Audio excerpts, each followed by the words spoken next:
할머니가 피아노를 친다고? 청소나 하는 사람이 무슨 피아노를 쳐? 할머님, 오늘은 제 인생에서 가장 중요한 날입니다. 연주를 완벽하게 못하셔도 괜찮으니 제발 한 번만 부탁드릴게요. 이 손으로 내가 피아노를 다시 쳐봐도 될까? 그러나 할머니가 연주를 시작하자 모두들 충격에 휩싸였습니다. 안녕하세요. 오늘은 65세 이수연님의 사연을 들려드리겠습니다.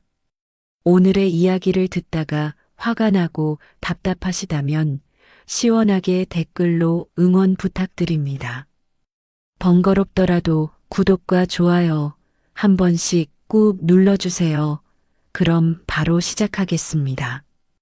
청소를 시작하시는 이수연 여사님의 발걸음 소리만이 홀 안에 울려 퍼졌습니다. 20년째 이곳을 청소하고 계시는 분이에요. 매일 새벽 오시면 어김없이 출근하셔서 공연장 구석구석을 깨끗이 관리하시죠.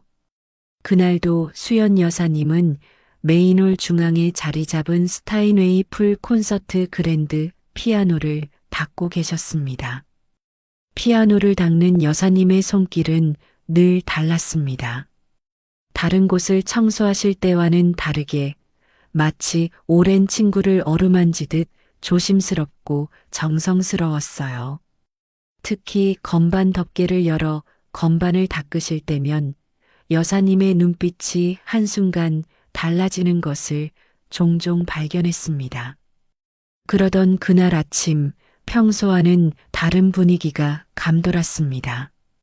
새로운 총괄 매니저가 부임한다는 소식에 직원들은 분주했고 로비에는 화려한 환영 현수막이 걸려 있었죠. 강태준 매니저는 유럽의 유명 공연장들을 거친 실력자라고 했습니다. 수연 여사님은 평소처럼 묵묵히 일하고 계셨습니다. 낡은 회색 유니폼을 입은 채 구부정한 허리로 스타인웨이를 닦으시던 중이었죠. 그때 여사님의 손이 우연히 건반에 닿았고 작은 음이 홀 안을 울렸습니다. 순간 여사님은 흠칫 놀라 주위를 둘러보셨어요. 다행히 아직 아무도 없었죠. 하지만 저는 보았습니다. 그 짧은 순간 건반에 닿은 여사님의 손가락이 마치 오랜 시간 그 자리를 기다렸다는 듯 자연스럽게 움직이는 것을. 그리고 그때의 눈빛은 제가 지금까지 본 청소부 아주머니의 모습이 아닌 무언가 다른 사람의 것 같았습니다. 저는 그때까지만 해도 몰랐습니다. 그날 아침의 작은 울림이 우리 라벤더 콘서트홀의 역사를 새로 쓰게 될 거라는 것을, 그리고 그 소리가 수연 여사님의 숨겨진 이야기를 깨우게 될 거라는 것을. 그날 밤 라벤더 콘서트홀은 평소와 다른 긴장감이 감돌았습니다. 새로 부임한 강태준 총괄 매니저가 야간 점검을 한다고 했기 때문이죠. 저는 마지막 공연이 끝난 후 로비 정리를 마치고 있었습니다. 밤 11시가 조금 넘은 시간이었을까요? 메인홀에서 피아노 소리가 들려왔습니다. 처음에는 귀를 의심했습니다.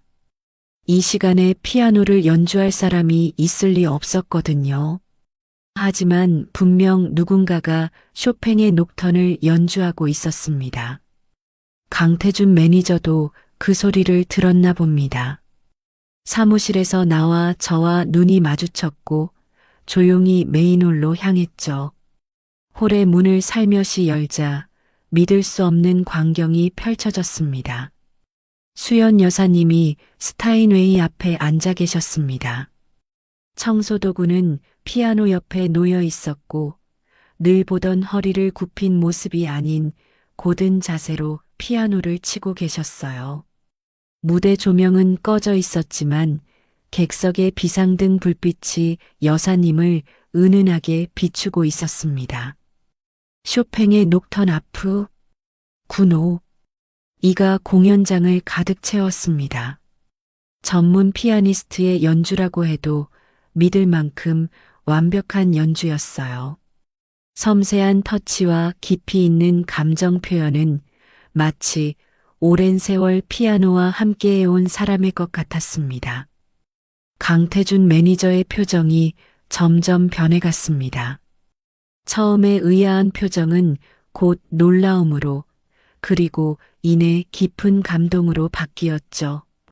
우리는 그렇게 숨죽인 채 여사님의 연주를 들었습니다. 마지막 음이 잦아들 때까지 아무도 움직이지 않았어요. 연주가 끝나고 수연 여사님이 피아노 앞에서 일어나려는 순간 강태준 매니저가 박수를 치기 시작했습니다. 놀란 여사님이 황급히 일어나셨고 창백한 얼굴로 우리를 바라보셨습니다. 죄송합니다. 제가 주제넘은 짓을. 도망치듯 자리를 피하려는 여사님을 강태준 매니저가 부드럽게 막았습니다. 잠시 이야기를 나눌 수 있을까요? 그때 처음 보았습니다. 매니저의 눈가에 맺힌 눈물을, 그리고 수연 여사님의 떨리는 손가락에서 오랫동안 숨겨온 비밀이 있다는 것을 직감했습니다. 메인홀은 다시 고요해졌지만 방금 전 울려 퍼졌던 선율이 아직도 남아있는 것 같았습니다. 그날 밤 우연히 발견된 수연 여사님의 연주가 우리 모두의 인생을 바꿔놓게 될 줄은 아무도 몰랐습니다. 강태준 매니저의 사무실은 늦은 밤임에도 불구하고 밝은 조명이 켜져 있었습니다. 수연 여사님은 내내 고개를 숙인 채 앉아 계셨고 저는 매니저의 배려로 그 자리에 함께할 수 있었습니다. 1990년 라벤더 콘서트홀 개관 공연이었죠. 떨리는 목소리로 수연 여사님이 말씀을 시작하셨습니다. 그날은 이곳의 첫 공연이었고 여사님은 협연자였다고 했습니다. 당시 서울 필하모닉과 라흐마니노프 피아노 협주곡 2번을 연주하기로 했었죠. 제 아들 민수가 그때 10살이었어요. 피아노를 무척 좋아했죠. 매일 저와 함께 연습실에서 시간을 보냈고 그날도 리허설을 보러 왔었습니다. 여사님의 목소리가 잠시 멈췄습니다. 매니저의 책상 위에는 오래된 신문 기사가 놓여 있었습니다. 라벤더홀 화재 참사, 소년 실종이라는 큰 제목이 눈에 들어왔습니다. 공연 시작 1시간 전이었어요. 분장실에서 준비하고 있는데 화재 경보가 울렸죠. 민수는 연습실에서 저를 기다리고 있었는데 여사님의 눈에서 눈물이 흘렀습니다. 그날의 화재로 연습실 구역이 큰 피해를 입었고 민수는 끝내 찾지 못했다고 합니다. 현장에서 발견된 것은 민수가 들고 있었던 악보 몇 장뿐이었다고 해요. 그 후로 피아노를 만질 수가 없었어요. 무대에 서는 것도 사람들 앞에서 연주하는 것도 모든 게 두려워졌죠. 하지만 이곳을 떠날 수는 없었습니다. 민수의 마지막 모습이 남아있는 이 공연장을. 강태준 매니저는 잠시 침묵하더니 서랍에서 오래된 공연 팸플릿을 꺼냈습니다. 1990년 개관 공연 팸플릿이었죠. 거기에는 젊은 시절의 수연 여사님이 환하게 웃고 있었습니다. 천재 피아니스트 이수연, 라흐마니노프 협주곡으로 개관 무대 장식이라는 문구가 선명했습니다. 사실 저도 그날 공연장에 있었습니다. 갑자기 매니저가 말을 꺼냈습니다. 그리고 매니저의 팔을 걷어 올렸을 때 우리는 모두 숨을 멈췄습니다. 오래된 화상 자국이 선명했기 때문입니다. 15살이었던 저는 그날 음악학교 학생으로 공연을 보러 왔었죠. 그리고 누군가가 저를 구해 주었습니다.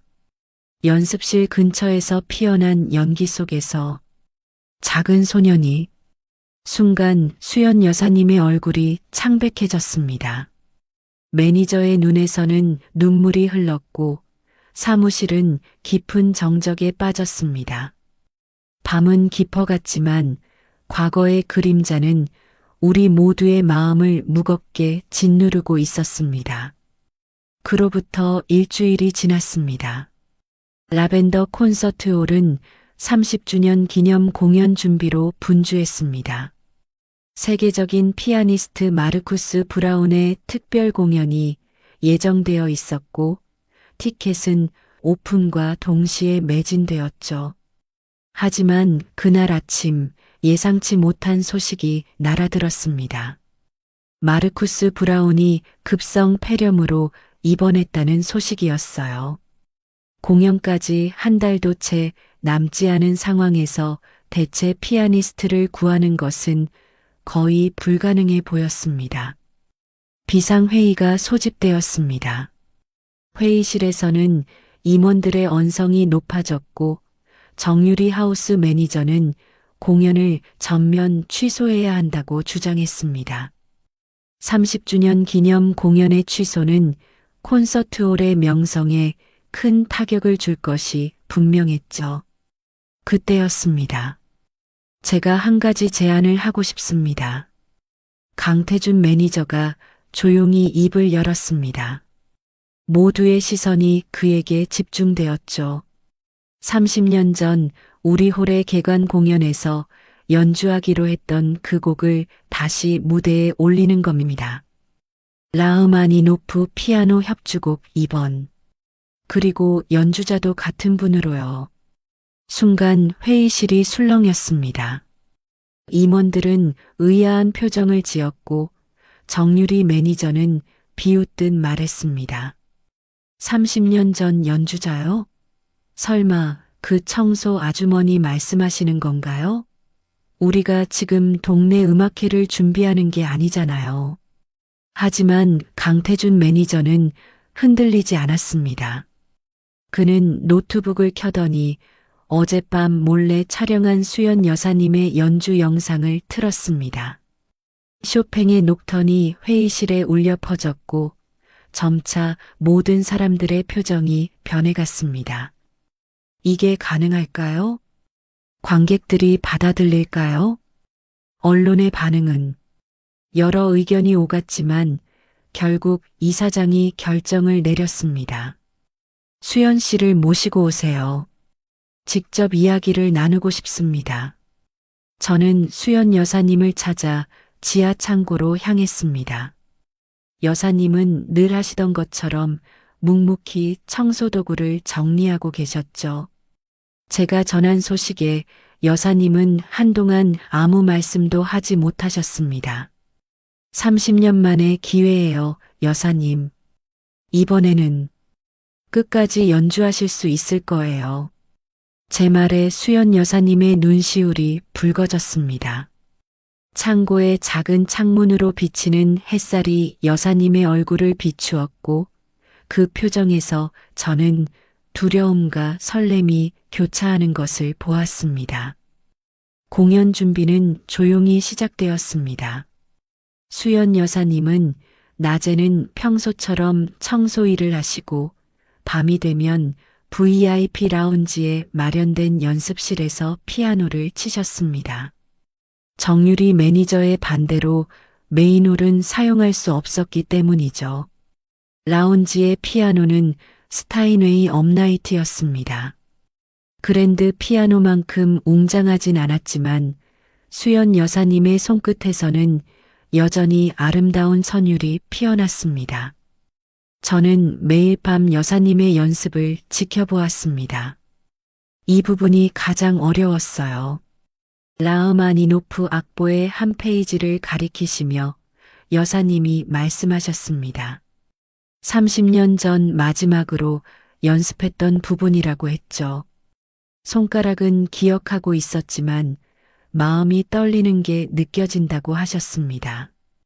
강태준 매니저는 매일 밤 연습실을 찾았습니다. 때로는 커피를 들고 오기도 하고 때로는 오래된 공연 영상을 들고 오기도 했죠. 둘은 음악에 대해 이야기를 나누었고 그 모습은 마치 오랜 스승과 제자 같았습니다. 어느 날 밤 수연 여사님이 처음으로 당신의 이야기를 들려주셨습니다. 민수는 피아노를 무척 좋아했어요. 늘 제 연습실에서 숙제를 하곤 했죠. 그날도 마지막 리허설을 앞두고 있었는데 민수가 처음으로 부탁을 했어요. 공연이 끝나면 자기한테도 피아노를 가르쳐 달라고. 여사님의 손가락이 건반 위에서 멈췄습니다. 창밖으로 보이는 서울의 야경이 여사님의 눈물에 반사되어 빛났습니다. 매일 밤 이곳에서 연습할 때마다 민수가 옆에서 듣고 있는 것만 같아요. 그래서 더 잘하고 싶은데 아직도 무서워요. 마지막 순간의 기억이. 강태준 매니저가 조용히 여사님의 손을 잡았습니다. 그의 눈에도 눈물이 고여 있었죠. 그때 저를 구해준 소년이 민수였다는 걸 알게 되고 나서 매일 밤 같은 꿈을 꿨습니다. 제가 받은 생명의 빚을 어떻게 갚아야 할지. 그날 밤 연습실에는 평소와 다른 곡이 울려 퍼졌습니다. 차이코프스키의 작별이었습니다. 수연 여사님의 연주에는 30년의 그리움과 슬픔이 담겨 있었고 저는 그제야 이해했습니다. 이번 공연이 단순한 30주년 기념 무대가 아닌 어머니가 아들에게 보내는 마지막 작별 인사가 될 것이라는 걸. 아침 일찍 출근했을 때였습니다. 라벤더 콘서트홀 정문 앞에 취재진들이 모여 있었습니다. 30년 전 사라진 피아니스트의 귀환, 비극적 화재 사고와 숨겨진 천재의 부활 등의 헤드라인이 쏟아져 나왔죠. 누군가가 수연 여사님의 정체를 언론에 제보한 것이었습니다. 로비에서는 정유리 매니저가 격분한 목소리로 전화 통화를 하고 있었습니다. 그래서 청소부를 무대에 세우겠다는 건가요? 라벤더 홀의 명성이 걸린 30주년 기념 공연에서요? 이사장님, 다시 한번 생각해 보셔야 합니다. 하지만 이미 상황은 통제 불능이었습니다. 90년대 수연 여사님의 연주 영상이 온라인에서 화제가 되었고 SNS에서는 해시태그 라벤더의 기적 해시태그가 트렌드에 올랐습니다. 많은 사람들이 30년 전 미스터리했던 화재 사고와 사라진 피아니스트의 이야기에 관심을 보였죠. 그날 오후 한올로 음악평론가가 찾아왔습니다. 머리가 하얗게 센 노신사였는데 수연 여사님을 보자마자 눈물을 흘리셨습니다. 정말 살아계셨군요. 그때 그 화재 이후로 수연 씨가 어떻게 됐는지 아무도 몰랐습니다. 음악계의 가장 큰 손실이라고들 했죠. 평론가의 회고로 저는 처음 알게 되었습니다. 수연 여사님이 얼마나 뛰어난 피아니스트였는지를. 20대에 이미 쇼팽 콩쿠르 입상자였고 유럽의 유수 오케스트라와 협연한 실력자였다는 것을. 하지만 갑작스러운 관심이 수연 여사님을 힘들게 했습니다. 연습실에 들어가시기 전 여사님의 손이 떨리는 것을 보았습니다. 이제 와서 이런 관심이 두려워요. 그때처럼 모든 게 한순간에 무너질 것만 같아서. 그때 강태준 매니저가 조용히 다가와 말했습니다. 두려워하지 마세요. 이번에는 제가 지키겠습니다. 우리가 함께 민수를 위한 마지막 연주를 완성하는 거예요. 그날 밤 늦게까지 VIP 라운지에서는 평소보다 더 진지한 연습이 이어졌습니다. 수연 여사님의 연주에는 두려움과 결단이 함께 묻어났습니다. 창밖으로 보이는 서울의 불빛들이 마치 객석의 조명처럼 빛나고 있었고 그 불빛 속에서 여사님은 30년 전에 그날로 천천히 돌아가고 계셨습니다. 공연이 2주 앞으로 다가온 어느 날이었습니다. 강태준 매니저가 수연 여사님을 옛 연습실이 있던 자리로 모시고 갔습니다. 30년 전 화재 이후 폐쇄되었던 그곳은 이제 창고로 사용되고 있었죠. 그날의 진실을 아셔야 할 것 같습니다. 매니저의 목소리가 떨렸습니다. 그는 낡은 서류철을 꺼내 보였습니다. 1990년 화재 조사 보고서였습니다. 민수, 제가 기억하는 그 소녀는 저를 구하고 다시 안으로 들어갔습니다. 누군가를 더 구하겠다고. 매니저의 이야기가 이어졌습니다. 그날 15살이었던 강태준은 음악학교 견학을 왔다가 화재에 휘말렸고 한 소년이 자신을 구해줬다고 했습니다. 그리고 그 소년이 마지막으로 남긴 말은 엄마의 악보를 가져와야 해요. 오늘 공연에 꼭 필요한 거라고 했는데 수연 여사님의 얼굴이 창백해졌습니다. 그날 아침 민수에게 특별히 당부했던 게 있었다고 합니다. 라흐마니노프 협주곡의 마지막 부분에 새로 작성한 카덴차가 들어있는 악보를. 연습실 화재는 전기 합선이 원인이었습니다. 하지만 민수는 끝내 악보를 들고 나오다가 강태준 매니저가 서랍에서 오래된 악보 조각을 꺼냈습니다. 가장자리가 그을린 악보였습니다. 수연 여사님의 반듯한 필체로 쓰여진 카덴차의 일부였죠. 30년간 이걸 간직하고 있었습니다. 언젠가는 꼭 어머님께 전해드려야 한다고 생각했습니다. 순간 수연 여사님이 악보를 받아들고 흐느끼기 시작했습니다. 매니저도 눈물을 흘렸고 저도 눈시울이 뜨거워졌습니다. 이제 알겠네요. 왜 하필 당신이 이곳의 총괄 매니저가 되어 돌아왔는지. 여사님의 떨리는 목소리가 이어졌습니다. 민수가 보내준 거군요. 그 애가 마지막으로 지키려 했던 음악을 이제야 완성하라고. 그날 밤 VIP 라운지에서는 평소와는 다른 연주가 울려 퍼졌습니다. 30년 전 미완성으로 남았던 카덴차를 완성하는 작업이었습니다. 수연 여사님의 연주에는 한 어머니의 그리움과 한 예술가의 열정이 함께 담겨 있었습니다. 창밖의 서울은 여전히 불빛으로 가득했지만 그날만큼은 그 불빛들이 마치 하늘의 별처럼 반짝이는 것 같았습니다. 드디어 공연 전날이 되었습니다. 메인홀에서는 오케스트라와의 첫 리허설이 예정되어 있었죠. 이른 아침부터 단원들이 하나둘 모여들기 시작했고 무대에는 영롱한 조명이 켜졌습니다. 수연 여사님은 평소보다 일찍 오셨습니다. 더 이상 청소 유니폼이 아닌 품위 있는 검은색 공연복을 입고 계셨죠. 분장실 앞에 잠시 멈춰 서시더니 깊은 숨을 들이쉬셨습니다. 이분이 오늘의 솔리스트이신가요? 지휘자가 의아한 표정으로 물었습니다. 강태준 매니저가 수연 여사님을 소개하려는 순간 객석에서 한 노인이 벌떡 일어났습니다. 이수연 선생님, 정말 맞으시죠? 처음 보는 얼굴이었지만 그의 눈에는 반가움이 가득했습니다. 알고 보니 현재 악장을 맡고 있는 김성재 씨는 30년 전 개관 공연 때 바이올린 주자였다고 합니다. 그때 리허설에서 들었던 선생님의 연주를 평생 잊을 수 없었습니다.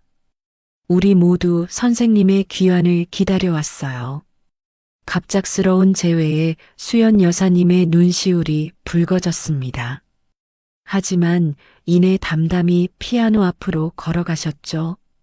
여사님이 건반에 손을 올리자 홀 안의 공기가 달라지는 것이 느껴졌습니다. 첫 음이 울리고 오케스트라가 합류했습니다. 라흐마니노프의 선율이 공연장을 가득 채웠고 모든 것이 완벽해 보였습니다. 하지만 3악장 후반부 카덴차가 시작되는 부분에서 여사님의 손이 멈췄습니다. 죄송합니다. 잠시만요. 민수의 마지막 모습이 떠올랐다고 했습니다. 그 부분에서 늘 가슴이 조여온다고. 지휘자가 다가와 여사님의 어깨에 손을 얹었습니다. 우리 모두 기다릴 수 있습니다. 천천히 하세요. 잠시 후 수연 여사님이 다시 한번 깊은 숨을 내쉬었습니다. 그리고 건반 위에 손을 올리자 이전과는 다른 강인한 눈빛이 되었습니다. 이번에는 끝까지 연주를 마쳤고 카덴차의 마지막 음이 울려 퍼질 때는 객석에 있던 모든 사람들이 숨을 죽이고 있었습니다. 내일 민수를 위해 마지막으로 이 곡을 완성하고 싶습니다. 리허설이 끝난 후 수연 여사님이 조용히 말씀하셨습니다. 강태준 매니저는 말없이 고개를 끄덕였고 저는 여사님의 눈빛에서 더 이상 두려움이 아닌 단단한 결심을 보았습니다. 그날 밤 텅 빈 공연장에 혼자 남아 객석에 앉아있던 수연 여사님이 마지막으로 남기신 말씀이 아직도 기억에 남습니다. 민수야, 이번에는 엄마가 끝까지 연주할게. 공연 당일 라벤더 콘서트홀은 이전에 본 적 없는 특별한 분위기에 휩싸여 있었습니다. 로비에는 30년 전 개관 공연의 사진들이 전시되어 있었고 프로그램북에는 수연 여사님의 과거 모습과 현재의 모습이 나란히 실려 있었습니다. 객석은 일찍부터 관객들로 가득 찼습니다. 클래식 음악계의 주요 인사들은 물론 30년 전 개관 공연을 보러 왔었다는 관객들도 눈에 띄었습니다. 저는 하우스 어셔로서 객석을 둘러보며 그들의 이야기를 들을 수 있었습니다. 그때 화재 때문에 보지 못한 공연을 오늘 파이널리 보게 되다니. 이수연이 30년 동안 이곳을 지키고 있었다니 믿을 수가 없어. 분장실에서는 마지막 준비가 한창이었습니다. 수연 여사님은 진남색 드레스를 입고 계셨는데 그 모습은 더 이상 청소부가 아닌 한 명의 당당한 피아니스트였습니다. 강태준 매니저가 문을 노크했습니다. 준비되셨나요? 네. 이제는 정말 준비됐어요. 8시 정각 객석의 불이 하나둘 꺼지기 시작했습니다. 무대 뒤에서 오케스트라 단원들이 입장했고 이어서 지휘자가 등장했습니다. 마지막으로 수연 여사님이 무대에 오르시자 객석에서는 우레와 같은 박수가 터져 나왔습니다. 라흐마니노프 피아노 협주곡 2번이 시작되었습니다. 1악장의 첫 음부터 관객들은 숨을 죽였습니다. 30년의 세월이 무색하게 수연 여사님의 연주는 완벽했습니다. 젊은 시절의 화려함은 없었을지 모르지만 그 자리에는 더 깊어진 음악성과 삶의 무게가 담겨 있었습니다.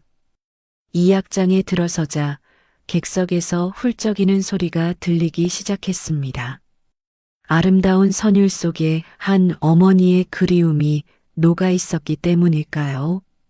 저도 모르게 눈물이 흘렀습니다. 그리고 마지막 3악장, 운명의 카덴차가 다가왔습니다.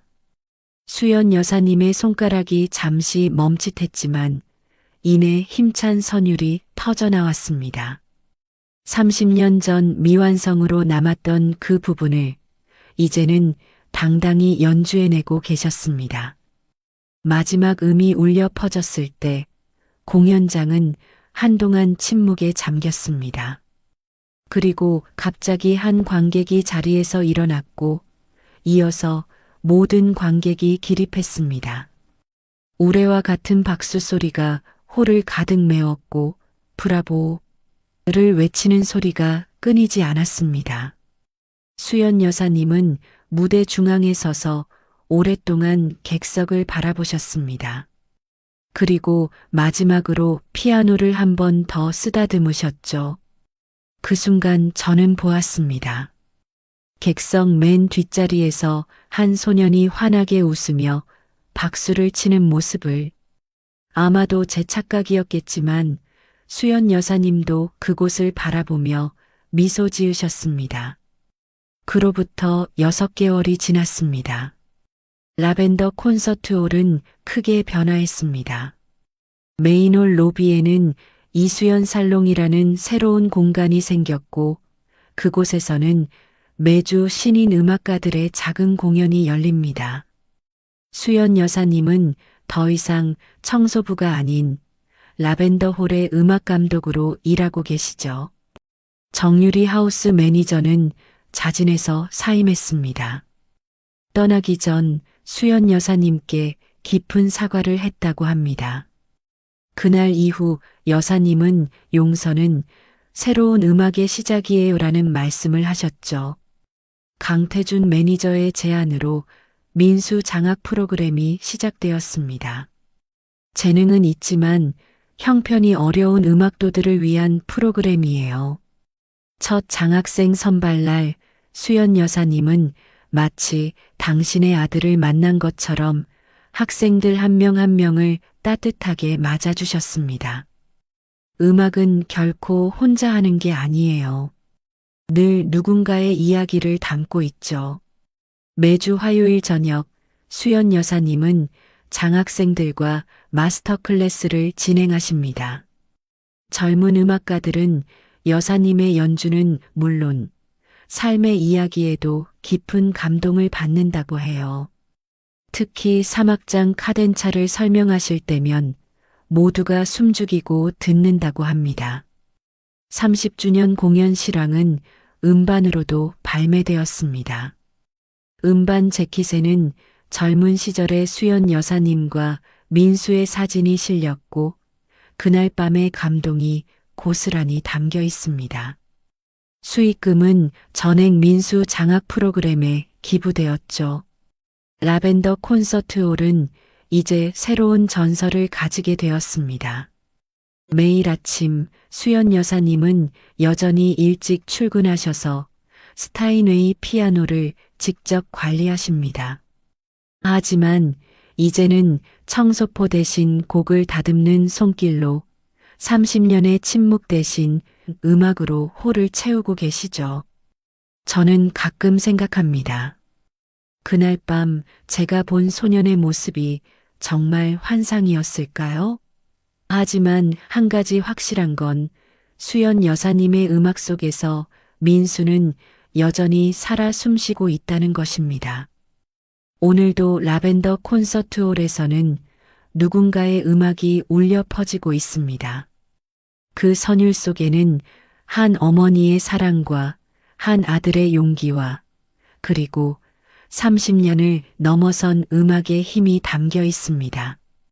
어쩌면 이것이 진정한 기적이 아닐까요?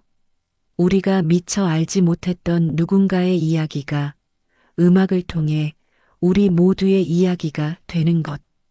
그리고 그 이야기가 또 다른 누군가에게 희망이 되는 것. 이제 저는 매일 아침 새로운 마음으로 이 홀의 문을 엽니다.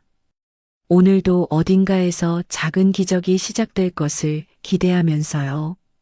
다음은 김순자님의 사연입니다. 안녕하세요. 저는 실버힐 요양원에서 간호사로 일하는 이미경입니다.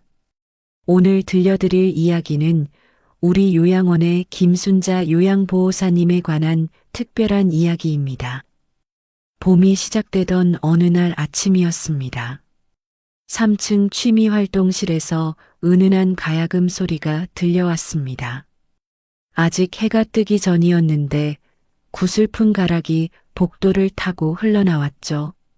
처음에는 오디오에서 나오는 소리인 줄 알았습니다. 문을 살짝 열어보니 김순자 요양보호사님이 계셨습니다. 평소 환자분들 수발을 들며 늘 조용히 미소 짓던 그분이 가야금 앞에 앉아 눈을 감은 채 연주하고 계셨어요. 칠순이 넘은 나이였지만 그 순간만큼은 마치 젊은 시절로 돌아간 것처럼 보였습니다.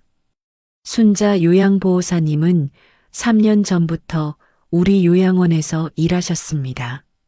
매일 새벽 오시면 출근해서 제일 먼저 어르신들 방을 살피시고 늘 정성스레 수발을 드셨죠. 특히 치매가 있으신 어르신들을 돌보실 때면 친어머니처럼 다정하게 대하시는 모습이 인상적이었습니다. 취미활동실에 있던 가야금은 지난주에 기증받은 것이었습니다. 어느 후원자께서 어르신들의 정서 함양을 위해 보내주신 것이었지만 다들 장식품처럼 여기고 있었습니다. 가야금을 다룰 줄 아는 사람이 없었기 때문이었죠. 저의 발걸음 소리에 순자 보호사님은 흠칫 놀라 연주를 멈추셨습니다. 당황한 기색이 역력했고 서둘러 자리에서 일어나셨습니다. 하지만 저는 그 자리에 못 박힌 듯 서 있었습니다. 방금 전까지 들렸던 가락이 너무나 아름다웠기 때문이었죠. 제가 건넨 질문에 순자 보호사님은 잠시 머뭇거리시더니 쓸쓸한 미소만 지으셨습니다. 오래전 일이라는 짧은 말씀만 남기시고 서둘러 자리를 피하셨지만 그 순간 보였던 눈빛에는 깊은 사연이 담겨 있었습니다. 그때는 몰랐습니다. 그 우연한 발견이 우리 요양원의 모든 것을 바꾸게 될 거라는 것을, 그리고 한 노년의 인생에 새로운 봄이 찾아올 거라는 것을. 그날 이후로 순자 보호사님의 과거가 조금씩 밝혀지기 시작했습니다.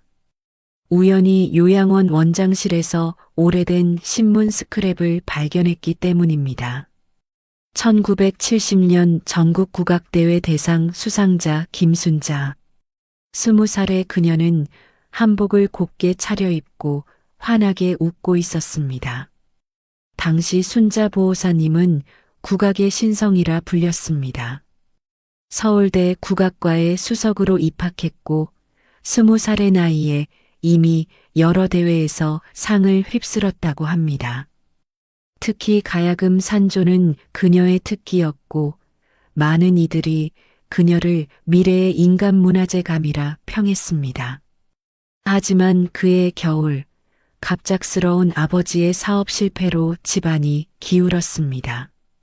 어머니는 이미 오래전 세상을 떠나셨고 막내였던 순자 보호사님은 남동생들의 학비를 위해 학업을 중단해야 했습니다. 당시 제의받았던 독주에도 유학의 기회도 모두 포기해야 했죠. 23세 맞선으로 만난 남편은 공무원이었습니다.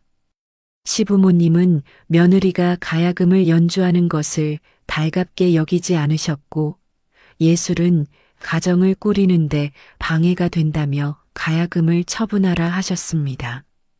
결국 소중히 간직해온 가야금을 나주의 한 골동품 가게에 팔아야 했습니다. 그렇게 40년이란 세월이 흘렀습니다. 두 아들을 키우고 평범한 가정주부로 살았습니다. 가끔 라디오에서 가야금 산조가 흘러나오면 잠시 멈춰서서 듣곤 했지만 그마저도 시간이 지나며 점차 잊혀졌습니다.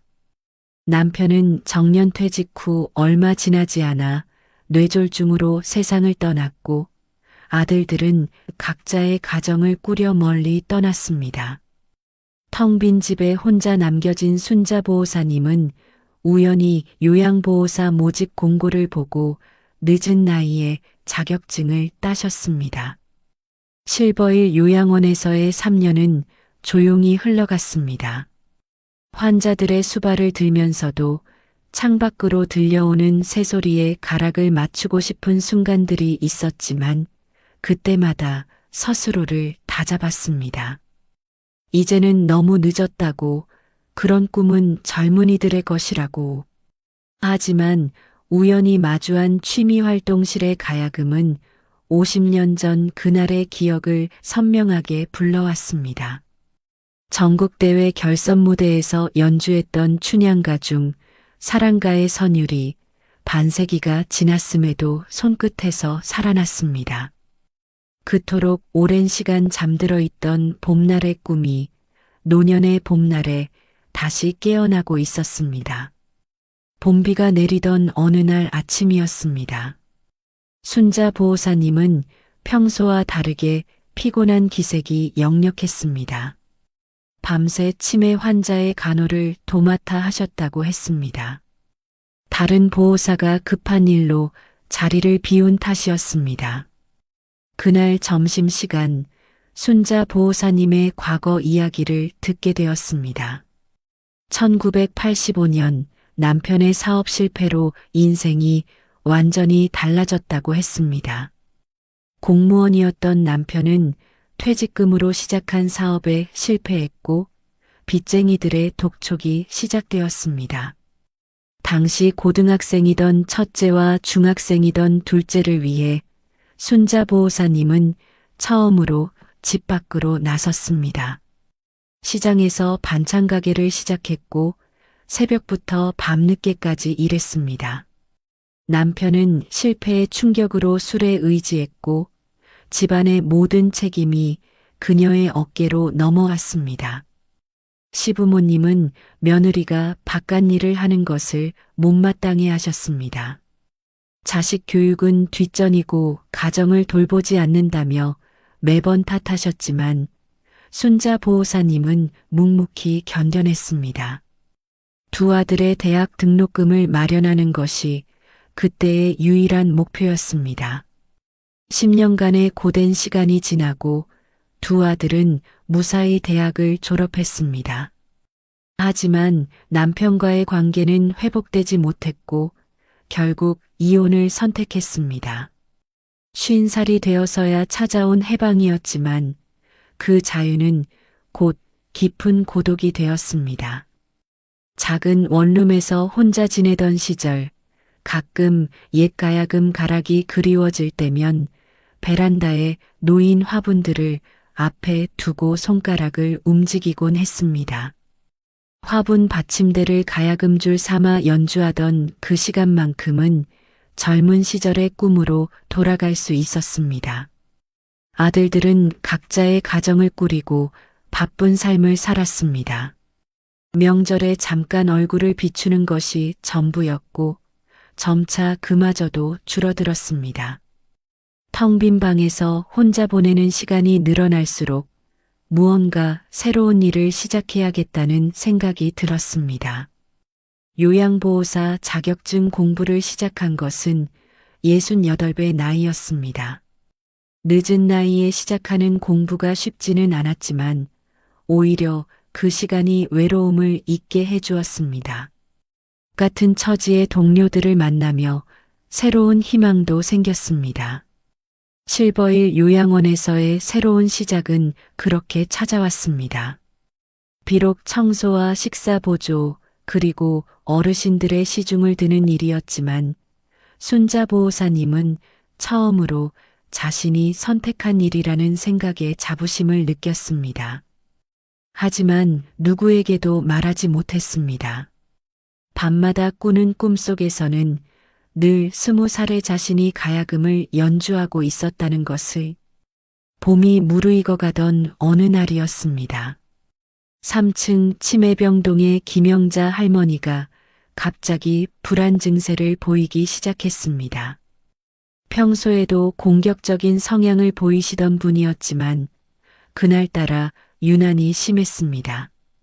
진정제 투여도 고려해야 할 상황이었습니다.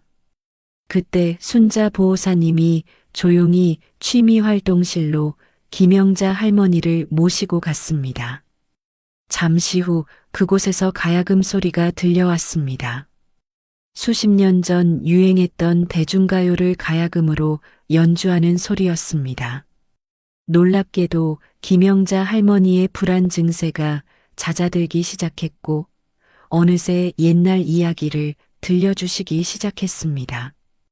이 일은 요양원에 작은 파문을 일으켰습니다. 의료진들은 음악이 치매 환자들의 정서 안정에 도움이 된다는 연구 결과를 찾아왔고 원장실에서는 긴 회의가 이어졌습니다. 며칠 후 박 원장은 순자 보호사님을 따로 불렀습니다. 요양원의 새로운 프로그램으로 국악음악 치료를 도입하고 싶다는 제안이었습니다. 하지만 젊은 원장의 제안에는 현실적인 어려움이 따랐습니다. 보호자들 중에는 현대적인 의료 서비스만을 고집하는 분들이 많았고 이사회에서도 전통 음악보다는 서양 클래식이나 현대 음악을 선호했습니다. 게다가 순자 보호사님의 나이를 문제 삼는 목소리도 있었습니다. 하지만 치매 병동의 변화는 분명했습니다. 불면증이 심하던 환자들이 가야금 소리를 들으며 편안히 잠들었고 우울증이 심했던 어르신들이 조금씩 웃음을 되찾아갔습니다. 특히 말씀을 거의 안 하시던 어르신들이 옛가락을 듣고 어린 시절 이야기를 들려주시기 시작했습니다. 순자 보호사님은 고민에 빠졌습니다. 75세의 나이에 새로운 도전을 시작한다는 것이 두려웠습니다. 50년 전 포기했던 꿈을 다시 꺼내든다는 것은 그동안 잊으려 했던 모든 기억과 마주하는 일이기도 했습니다. 밤이 깊어가는 요양원의 창밖으로 벚꽃이 흩날렸습니다.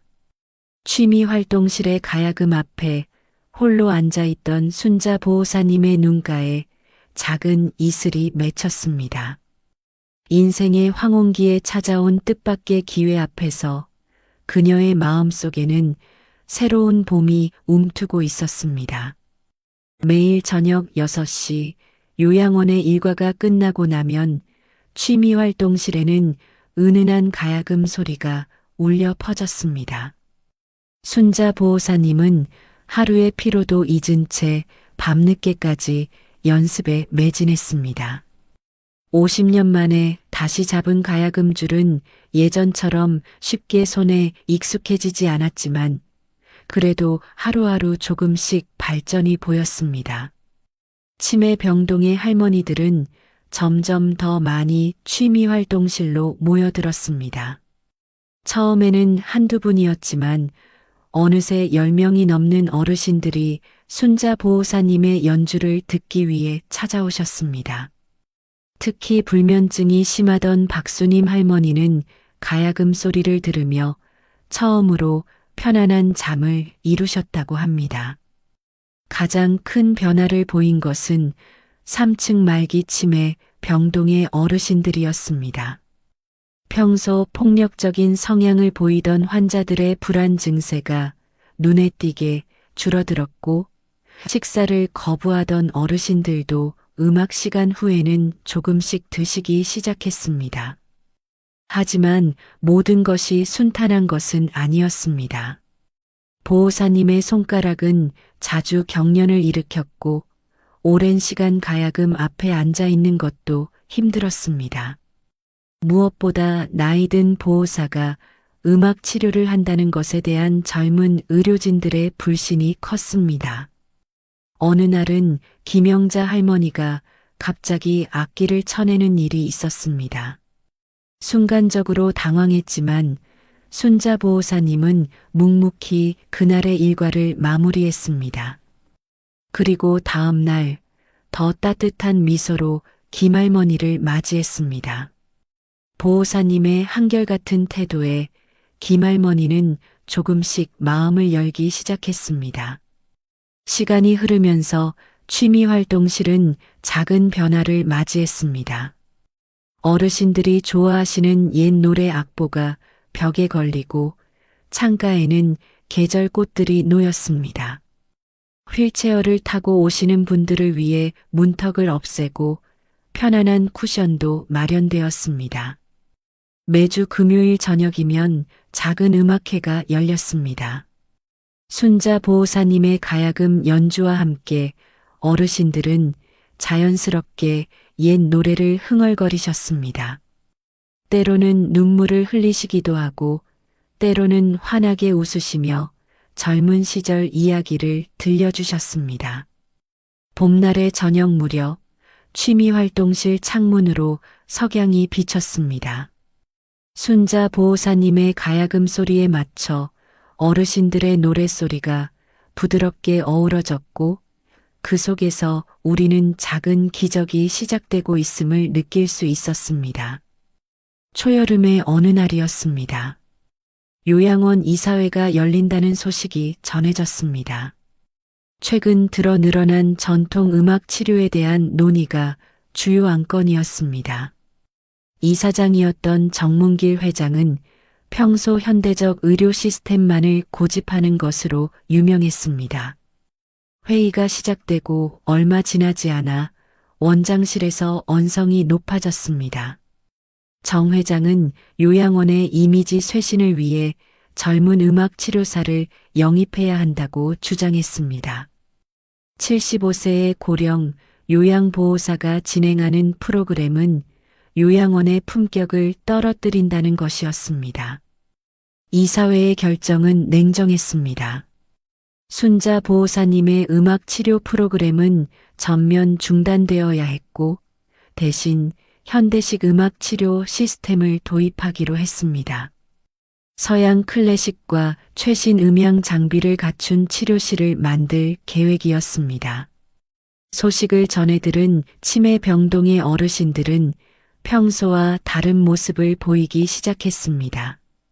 불안 증세가 다시 심해졌고 밤잠을 이루지 못하는 분들이 늘어났습니다. 특히 김영자 할머니는 식사마저 거부하며 종일 창밖만 바라보셨습니다. 의료진들 사이에서도 의견이 갈렸습니다. 치매 환자들의 상태가 눈에 띄게 호전되었다는 간호사들의 보고가 있었지만 젊은 의사들은 전통 음악의 치료 효과에 대한 과학적 근거가 부족하다며 반대했습니다. 순자 보호사님은 묵묵히 청소일과 환자 수발을 이어갔습니다. 하지만 취미활동실을 지날 때마다 가야금을 바라보는 눈빛은 깊은 슬픔을 담고 있었습니다. 50년 만에 다시 찾은 음악의 기쁨이 이렇게 허무하게 끝나는 것을 보는 일은 생각보다 더 큰 아픔이었습니다. 며칠 뒤 순자 보호사님은 사직서를 제출했습니다. 젊은 시절 꿈을 포기했던 것처럼 이번에도 조용히 물러나는 것이 좋겠다는 판단이었습니다. 하지만 그날 저녁 예상치 못한 일이 벌어졌습니다. 3층 치매 병동의 모든 어르신들이 취미활동실 앞에 모여 있었고 그들의 손에는 각자 작은 꽃 한 송이씩이 들려 있었습니다. 취미활동실 앞에 모인 어르신들의 모습은 요양원을 술렁이게 만들었습니다. 평소 의사 표현이 없던 분들까지 나오셨고 특히 와병 중이던 박수님 할머니는 휠체어를 타고 나오셔서 순자 보호사님의 손을 꼭 잡고 계셨습니다. 이 광경은 마침 면회를 왔던 환자 가족들의 눈에도 들어왔습니다. 3층 치매 병동 환자 가족들은 지난 몇 달간 부모님들의 상태가 놀랍게 호전된 것을 직접 목격하고 있었습니다. 폭력적이던 행동이 줄어들고 잠을 잘 이루지 못하던 증상이 개선되었다는 것을 잘 알고 있었죠. 다음 날 아침 요양원에는 뜻밖의 손님들이 찾아왔습니다. 환자 가족들이 모여 서명서를 들고 온 것입니다. 전통 음악 치료 프로그램의 효과를 입증하는 내용이었고 보호자 40명의 서명이 담겨 있었습니다. 그뿐만이 아니었습니다. 밤마다 이어진 음악 소리를 들으며 지내온 요양원 옆 동네 주민들도 서명에 동참했습니다. 특히 동네 노인회장은 직접 찾아와 전통 문화의 가치를 강조하며 프로그램 존속을 호소했습니다. 하지만 정문길 이사장의 태도는 여전히 완고했습니다. 감성적인 호소로는 현대적 의료 시스템의 필요성을 대체할 수 없다는 입장이었습니다. 오히려 환자 가족들의 항해 방문이 불쾌했던 듯 프로그램 중단 시기를 앞당기라는 지시를 내렸습니다. 그날 저녁 순자 보호사님은 평소보다 늦게까지 취미활동실에 남아 계셨습니다. 마지막이 될지도 모를 가야금 연주였습니다. 창밖으로 보이는 달빛 아래 보호사님의 가락은 그 어느 때보다 애절했습니다. 그때였습니다. 정 이사장의 아내가 갑자기 쓰러져 응급실에 실려갔다는 소식이 전해졌습니다. 초기 치매 증상으로 고민하던 중이었다고 합니다. 이사장은 그날 밤 처음으로 요양원에서 밤을 새웠고 우연히 늦은 시간까지 이어지는 가야금 소리를 듣게 되었습니다. 취미활동실 문 앞에 선 정 이사장의 눈에는 눈물이 고여 있었습니다. 어머니가 늘 들려주시던 그 옛날의 가락이 50년 만에 다시 그의 마음을 울리고 있었습니다. 이튿날 아침 요양원은 새로운 분위기로 가득했습니다. 정문길 이사장이 긴급 이사회를 소집했다는 소식이 전해졌고 원장실에서는 오랜 회의가 이어졌습니다. 의료진들은 그동안 기록해온 환자 관찰 일지를 가지고 왔습니다. 지난 3개월간 치매 환자들의 상태가 눈에 띄게 호전되었다는 데이터였습니다. 불면증 환자의 수면 시간이 증가했고 폭력적 성향을 보이던 환자들의 안정성이 높아졌습니다. 특히 주목할 만한 것은 투약량의 감소였습니다. 음악 치료 이후 진정제와 수면제 처방이 30% 가까이 줄어들었고 이는 의료비 절감으로도 이어졌습니다. 노인 전문의들은 전통 음악이 한국 노인들의 정서에 더 깊이 와닿는다는 연구 결과도 제시했습니다. 정 이사장은 지난밤 자신이 경험한 이야기를 들려주었습니다. 치매 초기 증상을 보이는 아내가 불안해할 때마다 어머니가 들려주시던 옛가락을 생각한다는 것, 그리고 순자 보호사님의 가야금 소리를 들으며 오랫동안 잊고 있던 어머니의 모습을 떠올렸다는 것을 고백했습니다. 박 원장은 새로운 제안을 내놓았습니다. 현대식 음악 치료실은 예정대로 만들되 전통 음악 프로그램도 함께 운영하자는 의견이었습니다. 오히려 두 가지를 결합한 새로운 형태의 치료 모델을 개발할 수 있다는 가능성을 제시했습니다. 순자 보호사님의 사직서는 반려되었습니다. 대신 음악 치료 프로그램의 정식 담당자로 임명되었고 주 3회의 정기 공연 시간도 배정받았습니다. 보호사님의 나이는 더 이상 문제가 되지 않았습니다. 오히려 그 세월의 깊이가 주는 따뜻함이 환자들에게는 더 큰 위로가 된다는 것을 모두가 인정했습니다. 치매 병동의 어르신들은 그날따라 더 환한 미소를 지으셨습니다. 취미활동실에는 새 방석들이 놓였고 창가에는 계절꽃들이 더 화사하게 피어났습니다. 가야금의 현도 새 것으로 교체되었고 방음 시설도 보강되었습니다. 저녁이 되자 취미활동실에서는 다시 은은한 가락이 흘러나왔습니다.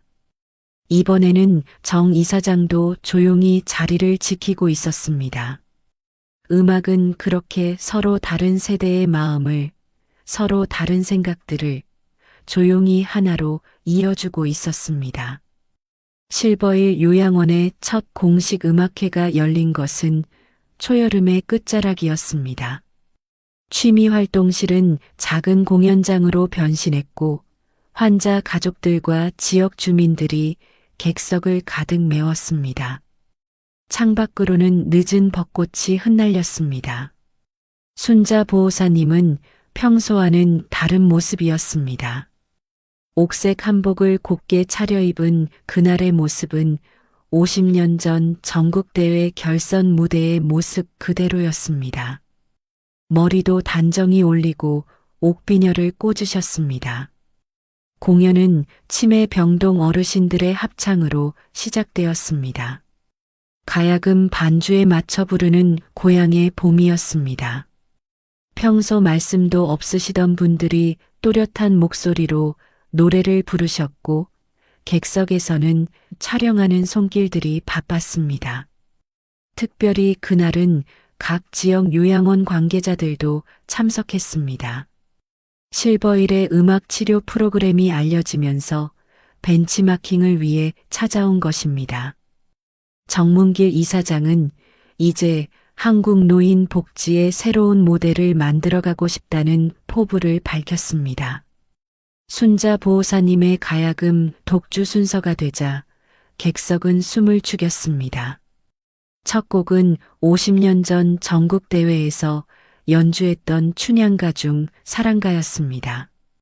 세월은 흘렀지만 그날의 감동이 그대로 전해지는 연주였습니다. 감동은 환자 가족들에게서 더 크게 나타났습니다.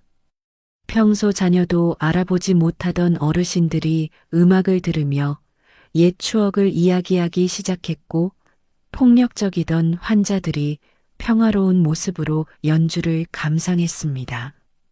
공연의 마지막은 다 함께 부르는 아리랑이었습니다. 객석의 가족들도 의료진들도 모두 일어나 함께 불렀습니다. 노래가 끝나고 순자 보호사님이 일어나 인사를 하자 우레와 같은 박수가 이어졌습니다. 그날 저녁 취미활동실의 창문으로는 붉은 노을이 비쳤습니다. 순자 보호사님은 가야금을 정리하며 잠시 창밖을 바라보았습니다.